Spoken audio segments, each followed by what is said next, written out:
Hi friends, let us look about the differences between the organized and unorganized sectors. So it is one of the important part in this lesson. Usually for our exam we may get a question to answer about the differences between the organized and unorganized sectors. Therefore, we should be very careful while we are studying and discussing about this part. What is an organized sector?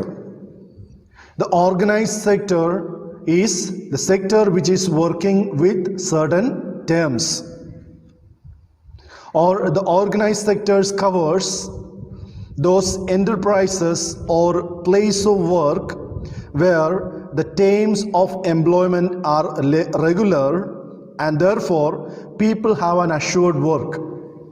In an organized sector which works for a terms and which assures a continuous and permanent work for its employees. The organized sectors are registered with the government and they have to follow certain rules and regulations, or the organized sector have to follow certain laws such as the Factory Act, the Minimum Wages Act, Shop and Establishment Act, etc. were have to follow by the organized sectors. And also it is called as organized sector because it has some formal process and procedures. Workers in an organized sector have the security of employment and also they have a fixed time of working. Usually in our country and even all over the world, the standard working time is 8 hours. If a person in an organized sector is working more than 8 hours, for example 9 hours or 10 hours, they will be given overtime payment for their work. Not only this, they also have many other benefits. They have paid leaves on the holidays, and if they are affected by any sort of sickness, they will be given medical allowance. And also they have providence fund. It is the responsibility of the employer to provide some basic facilities like drinking water and safe working environment. Also, when these people get retired from their work, they will get pension. The people who are working under the government or in companies or large establishments, they were all working in organized sectors and they enjoy all the above mentioned facilities. In an unorganized sector, we cannot see any of these norms, and this is a scattered small units, usually out of the control of the government. There are many rules set by the government for the unorganized sector, but usually these norms are not followed. And not only that, in unorganized sector, the wages are comparatively very less.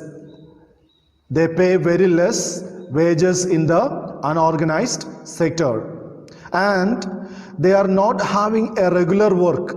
There is no employment guarantee. Maybe a person may get 1 or 2 day work. After that, he may not get work for another a week. Sometimes he may have work for 10 days or 20 days continuously. Afterwards, maybe 1 week or 2 weeks or even 1 month, he may not have any work. Therefore, there is no any sort of guarantee of employment in the unorganized sector. Like in the organized sector, there is no any paid leave. There is no PF. There is no sick leave or medical benefit provided in the unorganized sector. There is no employment security in unorganized sector. Anytime the employee can be sent out, Or sometime when there is very less work, the employer may ask the employee to stop coming for the work. Sometime getting job is also depend upon the employer. If the employer like, then he may call for the work. Or sometime it also depend upon the market. If a person is not competent to the market, then he may not be able to work in such areas. Or if, especially in construction areas, if the person is physically weak, he may not be entertained for calling to the job. In such cases, the workers can be sent out anytime from their work. Therefore, in unorganized sector, there is no job security at all. Apart from all this, the unorganized sectors also having a lot of self-employees. That the people who are working by their own. And half of the unorganized sector workers are self-employed workers. We can find such people everywhere. People doing small types of jobs, having small shops, people who are selling on the street, and even the farmers are also included in the self-employed group. Sometimes the farmers also call others to work in their field as and when it is required. Everybody like to be worked in the organized sector because the organized sector provides much facilities in the work. But the organized sector, the work expands, or in organized sector, the job opportunities expands very slowly. Therefore, most of the people are engaged to work in the unorganized sectors, which offers very less payment. In unorganized sector, they pay very less salary, and that also not in regular. Sometimes the employees even may not be paid the salary. And there are a lot of exploitation in unorganized sector. If any person lose their jobs from the organized sector, eventually he also becomes the part of the unorganized sector, or he also joins to work in the unorganized sector. We said the more people are working in the unorganized sector. Unorganized sector provides job for around 92% of the people. We need more job opportunities in the unorganized sector. At the same time, it also need to be protected by the law. There should be some protection of the law to the workers who are working in the unorganized sectors. Who are the people in unorganized sectors need to be protected? Especially in the rural areas. We can see the people who are in the rural areas, mostly marginal or small farmers. In rural areas, most of the people falls into the unorganized category or the unorganized sector category, where the landless laborers, small and marginal farmers and artisans, those people are included in the rural unorganized sector. Nearly 80% of the rural households in India falls into marginal or small farmers. These farmers need to be supported with adequate facilities. The facilities like the timely supply of seeds or other sorts of agricultural inputs, credit or storage facilities, and also marketing outlets. And also as a farm laborers, they also need to provide minimum wages and adequate facilities. The villages are producing the total need of food for our country. Whereas the farmers who are producing the food for our country are working in unorganized sectors and they are living in the most vulnerable situation. So it is the responsibility of the government to provide the sufficient facility for the farmers in the village. In urban areas, the unorganized sectors mostly comprised of the workers in small-scale industries. They are the casual workers in construction fields, and also they are engaged in trade and transport. Those people who are working as street vendors, that we can see there are many people who are selling some sort of things in the streets. And even in the marketplace, we can see the people who are head loaders and the garment makers, the rug pickers. These people were all working in the unorganized sector in urban areas. And also in urban areas, the people who are engaged in small-scale industries. There are number of small-scale industries in the urban areas which also falls in the unorganized sector.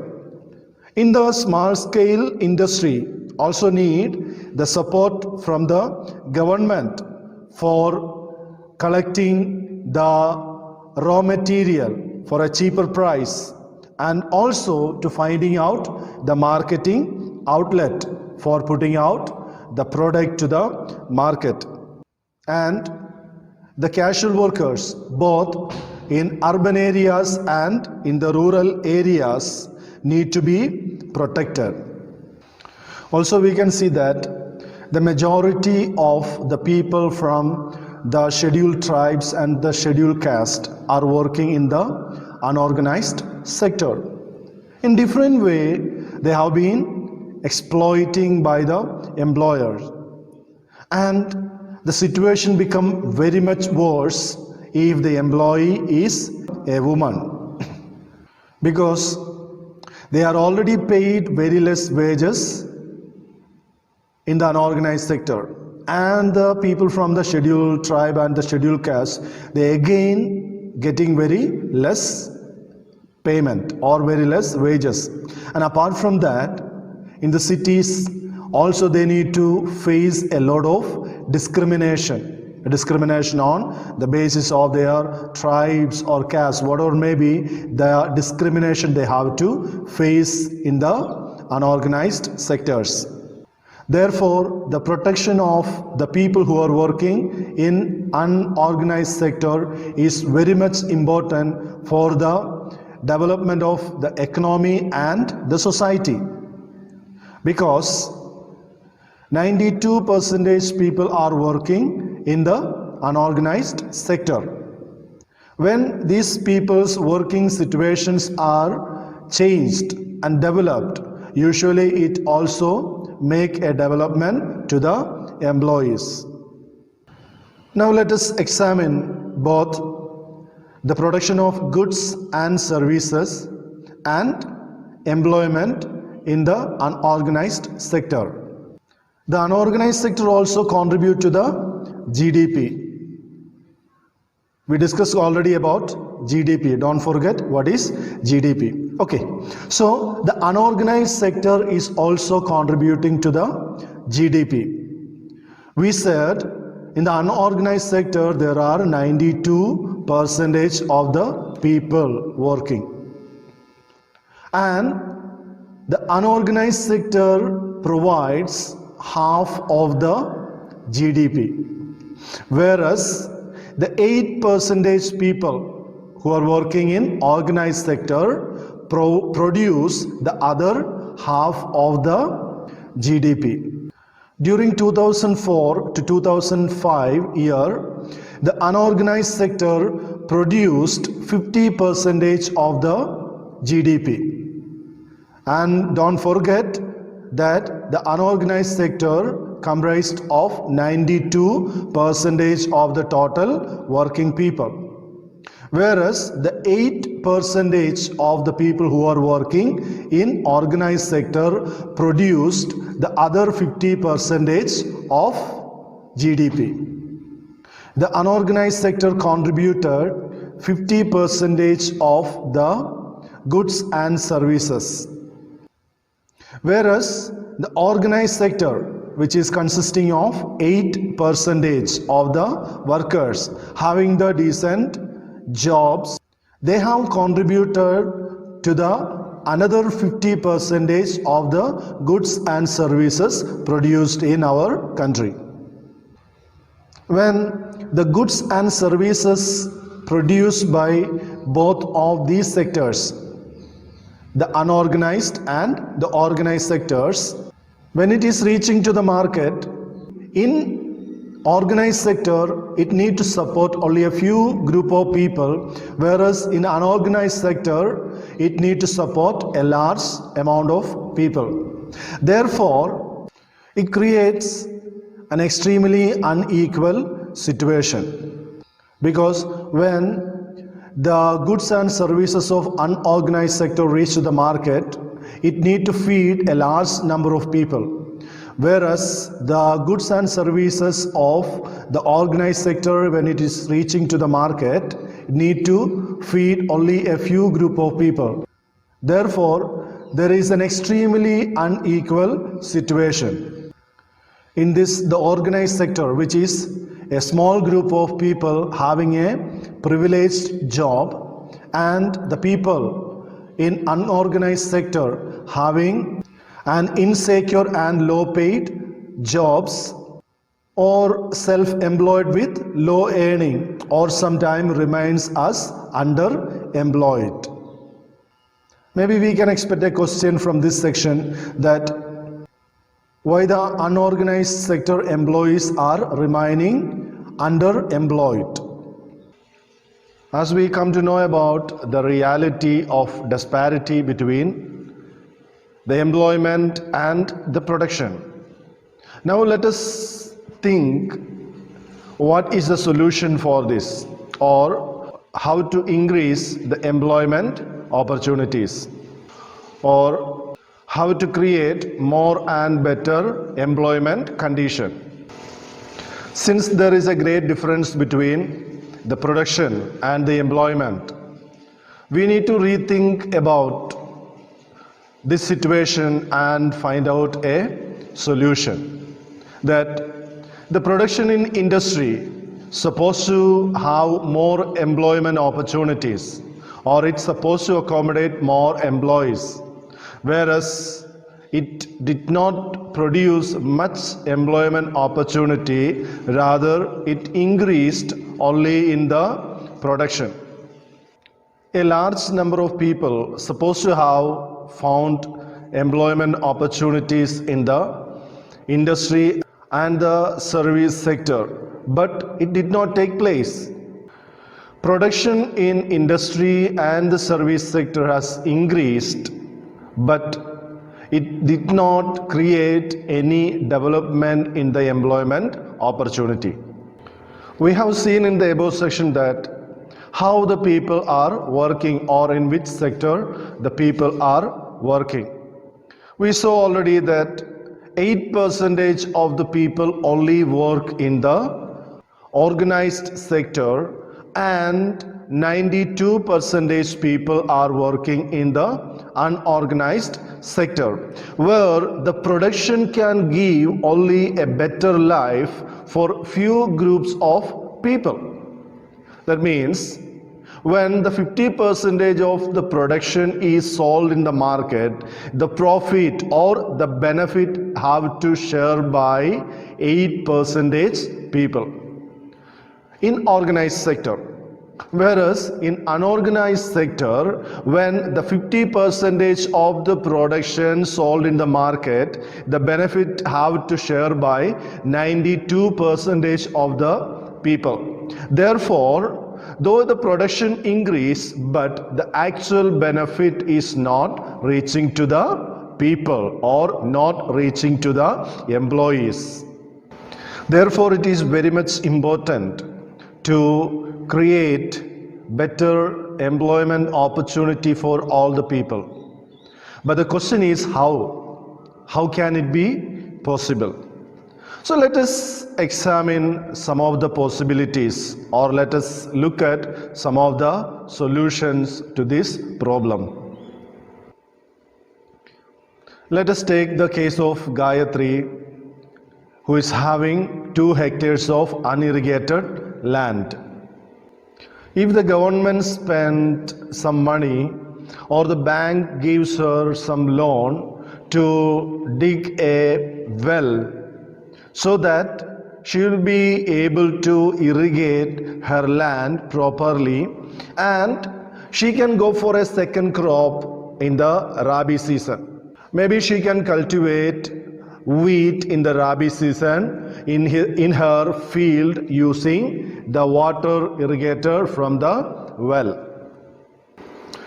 Just assume that if Gayatri is able to irrigate her land, then she will be able to cultivate for a second crop. Just imagine if 1 hectare can provide job for 2 people, then they may get job for 50 days, including sowing, watering, fertilizer application and harvesting, etc. Such jobs they are engaged with. So in 1 hectare land, 2 people can employ for 50 days. It provides an employment for 2 more members of her family.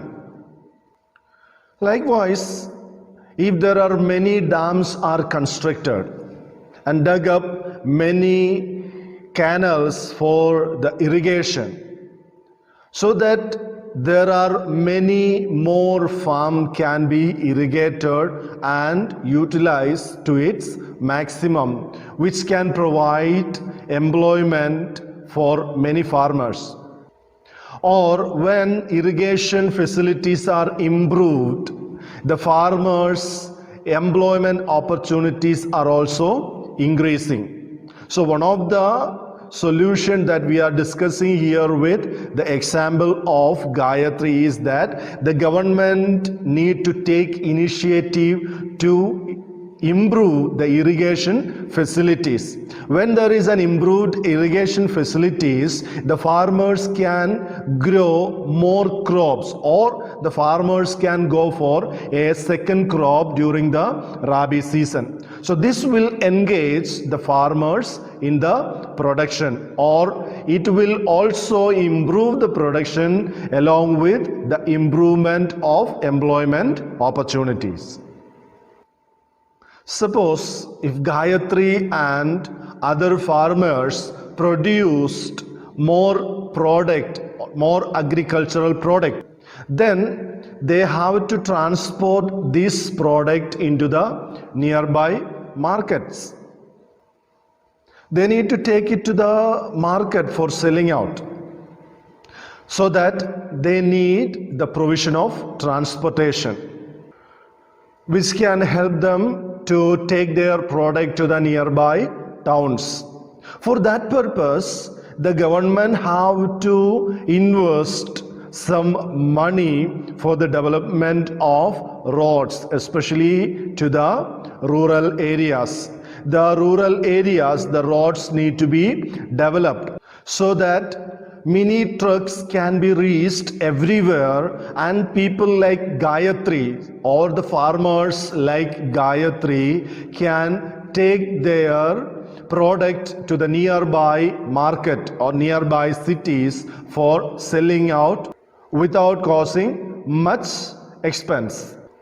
If the government is providing a transportation facility, or if the government is taking care to improve the transportation facility and the storage of crops, the farmers like Gayatri, who are now improved the irrigation facilities, were able to grow more crops and sell it into the market, which can provide employment not only for the farmers, but also which will provide the employment opportunities for the people like truck drivers or small cab drivers, and many different people associated with it. And also the trade and business in this sector can be improved.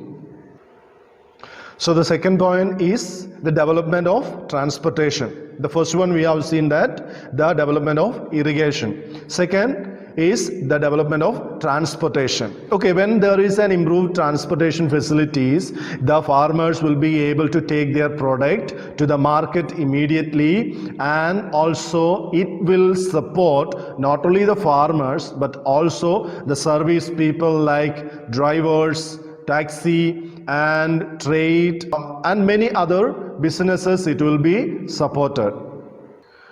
Now let us look what is the next solution.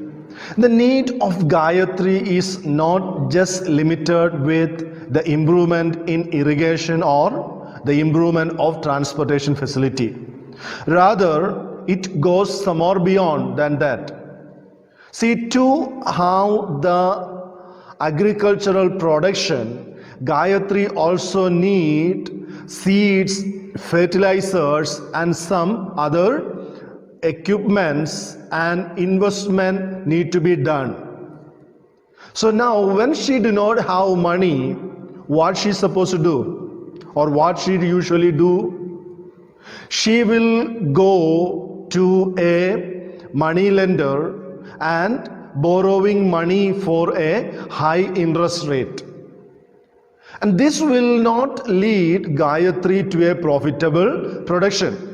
And when the next time she has taken the crops, she need to repay the loan along with the interest, and this will make always her to be a debtor. Therefore, the government have to initiate the local banks to provide sufficient agricultural loans at the rate of a very low interest, that which helps the farmers for the timely inputs to the agriculture. So the agricultural finance is very much important. The need of Gayatri is not met when it is provide water or transportation, rather need to provide a cheap agricultural loans to the farmers. The third point is the provision of cheap agricultural loan to the farmers. And another solution to this problem is to locate and initiate to invest for small type of processing industries in the semi-rural areas. Because the semi-rural areas are the places where the large number of people are employed. If the farmers are producing millets and other cereals, it will be easy for them to process the millets and the cereals in the industries and make it into flours and selling to the cities. Instead of selling millets or other cereals as it is the product, we are just converting it into some other value added product such as flour or something else and taking to the cities and selling off. Likewise, in the semi-rural areas, we also can establish some processing industries where we can process the agricultural product like chilies, tomatoes, mangoes or other products, and that can be converted into some value added product which can increase the value of the product along with improved employment facilities.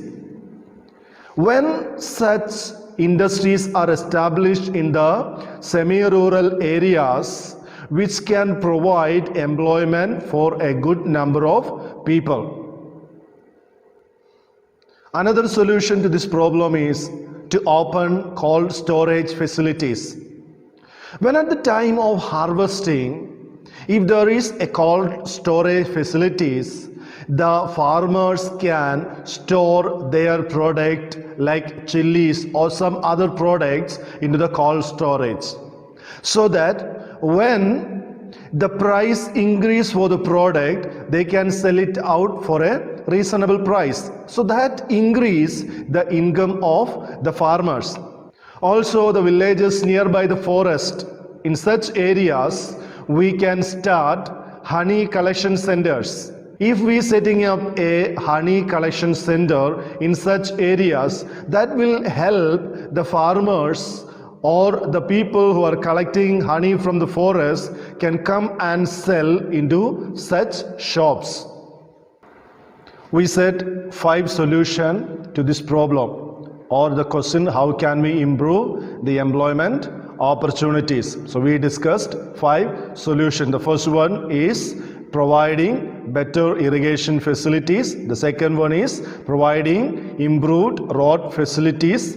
Third is the cheap agricultural credit provision. The fourth is the processing industries in the semi-rural areas. And fifth is the cold storage facilities.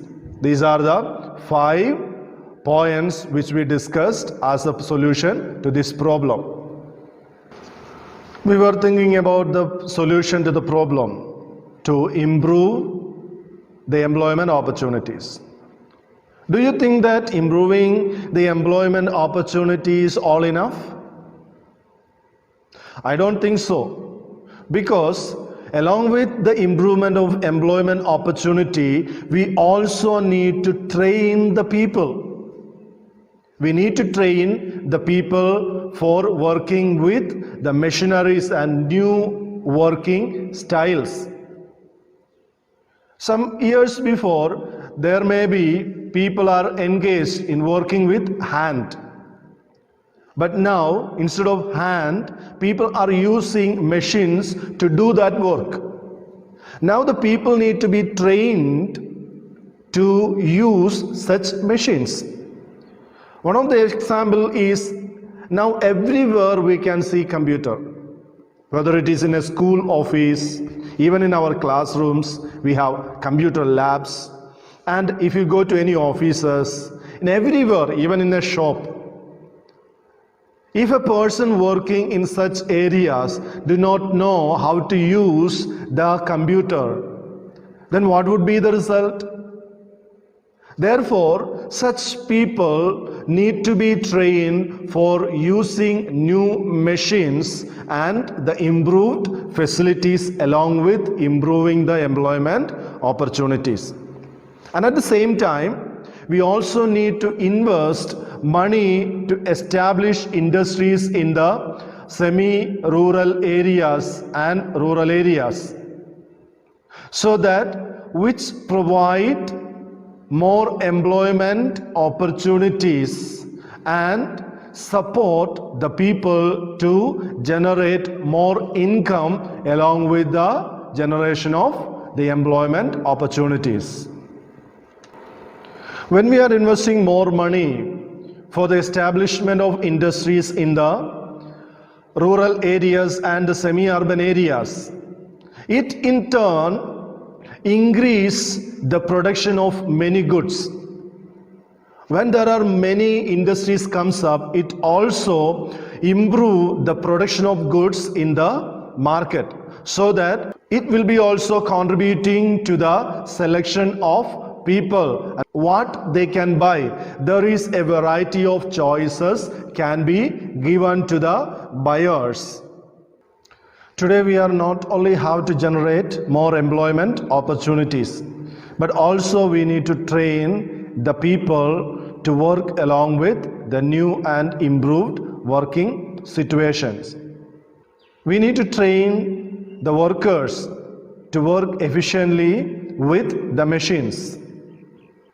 And at the same time, also we need to invest money for the establishment of new industries in rural areas and in the semi-urban areas. When there are many industries established, it also in turn produces more varieties of goods and increase the production of goods. With this, our lesson is over. So, let us think what this lesson gives us the idea about. In this lesson, we studied about different sectors of economy and different employment sectors, and what are the differences of economic sectors and the employment sectors, and also how can we improve the employment opportunities in our country. Hope as we are growing up, the government and the industries will provide us much opportunities. Of course, we are living in a world which is offering us a multi opportunities. The purpose of this education is to develop you to take up such opportunities and make you a wanted person by many multinational companies. So let us try our level best, study and equip ourselves and make us qualified to compete with the need and the requirement of the world, so that we can construct a beautiful life and be a great person in the society. All the best, and I do wish all my students to be well and prosperous person in their future. Hope we will see again soon. Till then, have a bye-bye. Take care and don't forget whatever we discussed. Keep touch continually, and if there is any sort of comments or question, feel free to ask in the comment section. Thank you.